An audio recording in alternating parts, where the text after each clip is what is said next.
नमस्कार। राजस्थान समाचार में आपका स्वागत है। पेश है राजस्थान की खास खबरें। पीएम मोदी की वजह से बढ़ा देश का कद। चूरू में पीएम नरेंद्र मोदी की जनसभा में राजस्थान के सीएम भज्जनलाल शर्मा ने कहा कि दुनिया भर की अर्थव्यवस्था डगमगाई हुई थी, लेकिन इंडिया की इकोनॉमी की तारीफ की जा रही थी। दुनिया के कई मुस्लिम देशों ने पीएम मोदी को अपने सर्वोच्च सम्मान से सम्मानित किया है। हमारे पासपोर्ट का वजन बढ़ा है, जिससे हमारे देश का कद बढ़ा है। ये हमारे पीएम मोदी की वजह से ही संभव हो सका है। यूएई में पहले मंदिर का उद्घाटन भी पीएम मोदी ने किया है, जो आज बड़ी बात है। रूस यूक्रेन युद्ध में फंसे लोगों और दुनिया भर में फंसे लोगों को बाहर लाने का काम भी पीएम मोदी की वजह से हो सका है। कांग्रेस की सुस्ती पर भारी बीजेपी की तेज धार। भाजपा ने लोकसभा चुनाव के प्रचार में अपनी पूरी ताकत झोंक दी है। बीजेपी ने अपने तमाम दिग्गजों को चुनाव प्रचार के लिए मैदान में उतार दिया है। राजस्थान में प्रधानमंत्री नरेंद्र मोदी, गृह मंत्री अमित शाह, राष्ट्रीय अध्यक्ष जेपी नड्डा के दौरे हो चुके हैं। वहीं दूसरी ओर प्रदेश कांग्रेस अभी तक चुनाव प्रचार में सुस्ती छाई हुई है। कांग्रेस के राष्ट्रीय अध्यक्ष मल्लिका अर्जुन खड़गे के चित्तौड़गढ़ नामांकन रैली में आए। वहीं आज 6 अप्रैल को मल्लिका अर्जुन खड़गे, सोनिया गांधी और प्रियंका गांधी जयपुर में सभा का चुनावी शंखनाद करने जा रही हैं। पेपर लीक में नहीं हुआ गहलोत और डोटासरा ने बेचा।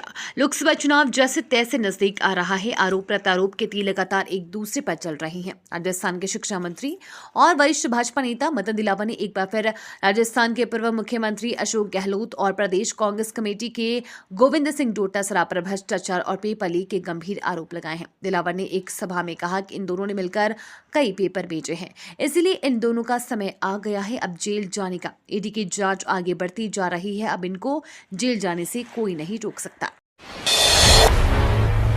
राजस्थान की इन सीटों पर चंद्रशेखर आजाद ने उम्मीदवार उतारे। राजस्थान में चंद्रशेखर आजाद की आजाद समाज पार्टी ने राजस्थान की 5 लोकसभा सीटों टोंक, सवाई माधोपुर, अजमेर, जोधपुर, बाड़मेर और जालौर पर अपने उम्मीदवार उतारे हैं।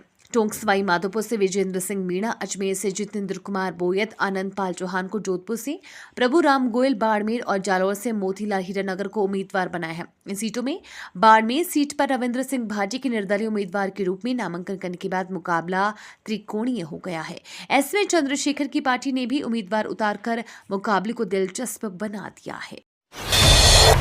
अभ्यर्थी ऑनलाइन माध्यम से ही करे शुल्क का भुगतान। राजस्थान लोक सेवा आयोग की ओर से संशोधन शुल्क और विस्तृत आवेदन पत्र के साथ लिया जाने वाला शुल्क आदि केवल ऑनलाइन माध्यम से ही स्वीकार किए जा रहे हैं। आयोग ने 1 जनवरी 2024 से ही पोस्टल ऑर्डर के माध्यम से शुल्क भुगतान की प्रक्रिया को बंद कर दिया है। आयोग ने अभ्यर्थियों के लिए ये सूचना जारी की है ताकि आयोग को किए जाने वाला शुल्क भुगतान ऑनलाइन माध्यम से ही किया जाए। किसी भी परिस्थिति में पोस्टल ऑर्डर इत्यादि से किया जाने वाला ऑफलाइन शुल्क आयोग की ओर से स्वीकार नहीं किया जाएगा। इसके लिए अभ्यर्थी खुद जिम्मेवार होगा। राजस्थान में दूसरी चरण की वोटिंग लिस्ट फाइनल। राजस्थान में लोकसभा चुनाव के लिए वोटर लिस्ट फाइनल हो गई है। राज्य निर्वाचन आयोग ने कल दूसरी चरण की लिस्ट जारी की, जिसमें कुल 2,80,78,399 वोटर हैं, जो 26 अप्रैल को वोट डालेंगे। इनमें सर्वाधिक वोटर पाली लोकसभा सीट पर हैं, जिनकी संख्या 23.48 लाख से ज्यादा है। कांग्रेस सुस्त, बीजेपी ने दी चुनाव प्रचार को धार। लोकसभा चुनाव 2024 को लेकर जहां बीजेपी ने राजस्थान में पूरी ताकत झोंक दी है, वहीं कांग्रेस इस दिशा में सुस्त चाल चल रही है। बीजेपी के केंद्रीय नेताओं के मैराथन दौरे शुरू हो रहे हैं। इसी कड़ी में अगले 7 दिनों में मोदी, योगी सहित 7 से ज्यादा बड़े नेता चुनावी अभियान को धार देंगे। चूरू में गरजे पीएम मोदी, कहा सेना का अपमान, देश का विभाजन, यही कांग्रेस की पहचान है। प्रधानमंत्री नरेंद्र मोदी ने शुक्रवार को राजस्थान के चूरू में पार्टी प्रत्याशी देवेंद्र झांझड़िया के समर्थन में जनसभा को संबोधित किया। इस दौरान मोदी ने कांग्रेस पर जमकर हमला बोला। मोदी ने कहा कि कांग्रेस ने तो राम मंदिर पर एडवाइजरी जारी की थी। इन्होंने अपने लोगों से मुंह पर ताला लगाने को कहा। उन्हें लगता है कि भगवान राम पर कुछ बोला तो कहीं राम राम ना हो जाए। वहीं आगे उन्होंने कहा कि सेना का अपमान, देश का विभाजन ही कांग्रेस की पहचान है।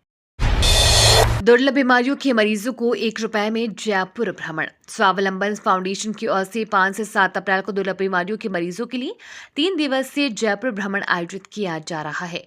इसमें 8 से अधिक राज्यों के मरीज सम्मिलित हुए हैं। भारत में पहली बार दुर्लभ बीमारियों के मरीजों के लिए इस तरह के भ्रमण कार्यक्रम का आयोजन किया जा रहा है। इन मरीजों से मात्र 1 रुपए की राशि ली जाएगी।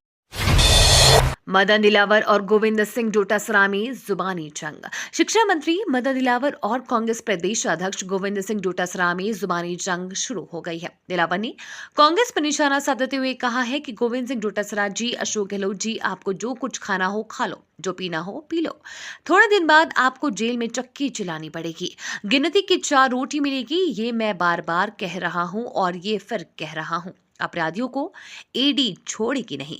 आपके राज में पेपर लीक नहीं हुए, बेचे गए थे। नई फसल के अवाक से सरसों के भाव गिरे। राजस्थान के जयपुर सराफा बाजार में रिकॉर्ड स्तर पर पहुंचने के बाद शुक्रवार को सोने और चांदी की कीमतों में गिरावट देखने को मिली, जबकि नई फसल की आवक बढ़ने से जयपुर मंडी में सरसों मील डिलीवरी 50 रुपए क्विंटल कमजोर हो गई है। इसके साथ सरसों, कच्ची घानी तेल भी 50 रुपए क्विंटल टूट गया। हालांकि पाम ऑयल, सोया और मूंगफली तेल में सुधार रहा। सामान्य कारोबार में चना व दाल, दलहन, अनाज व चीनी के भाव में बदलाव नहीं हुआ। सीएम भजन लाल बोले, मुझे पंजा मत दिखाओ, इसने देश को गंजा किया। सीकर लोकसभा सीट से भाजपा प्रत्याशी सुमेधानंद सरस्वती के समर्थन में हुई जनसभा को सीएम भजन लाल शर्मा ने संबोधित किया। सीएम ने सभा में नारे लगवाए तो लोगों ने हाथ ऊपर किया। इस पर भजन लाल ने कहा, मुझे पंजा मत दिखाइए, इस पंजे ने देश को गंजा कर दिया है। लक्ष्मणगढ़ में गुरुवार दोपहर रामलीला मैदान में हुई सभा में मुख्यमंत्री ने आपातकाल के दौरान जनसंघ से जुड़े 8 कार्यकर्ताओं के परिवारों को सम्मानित किया। जयपुर से दिल्ली वाया बांदीकुई जाने का सफर अब 33 किलोमीटर घट जाएगा। जयपुर से दिल्ली आने और जाने में अब कम समय लगेगा। नया एक्सप्रेसवे बन रहा है, जिससे 33 किलोमीटर दूरी घट जाएगी। नया एक्सप्रेसवे 10 माह में पूरा हो जाएगा। जयपुर से दिल्ली वाया बांदीकुई जाने का सफर अब 33 किलोमीटर घट जाएगा। बगराड़ा से बांदीकुई के श्याम सिंहपुरा तक बन रहे नए एक्सप्रेसवे से दिल्ली के लिए 1 घंटा की बचत होगी। नैला रोड से आगरा रोड के बीच इस एक्सप्रेसवे का डामरीकरण का कार्य शुरू हो चुका है। उम्मीद की जा रही है कि अगले 10 माह में ये काम पूरा हो जाएगा। पेट्रोल पंप बगराना के पास निर्माणाधीन 4 लेन एक्सप्रेसवे की क्लोअर लीफ का काम शुरू हो गया है। आगरा रोड से जुड़ने में बस सिर्फ 200 मीटर रोड बननी बाकी है। फिलहाल जयपुर से दिल्ली वाया बांदीकुई जाने के लिए बसें से दौसा होकर ग्रीनफील्ड एक्सप्रेसवे दिल्ली मुंबई पर चढ़ना पड़ता है। उदयपुर में 4 साल की बच्ची को कुत्तों ने नोच नोच कर मार डाला। राजस्थान के उदयपुर जिले में 4 साल की मासूम को कुत्तों ने नोच नोच कर मारने का मामला सामने आया है। रमजान के मौके पर मध्य प्रदेश के सागर से जियारत के लिए मस्तान बाबा दरगाह पर आए परिवार के साथ दर्दनाक घटना हो गई। परिवार की 4 साल की बेटी को आवारा कुत्तों ने नोच नोच कर मार डाला। घटना उदयपुर शहर के अंबा माता थाना क्षेत्र स्थित मस्तान बाबा दरगाह के पास की है।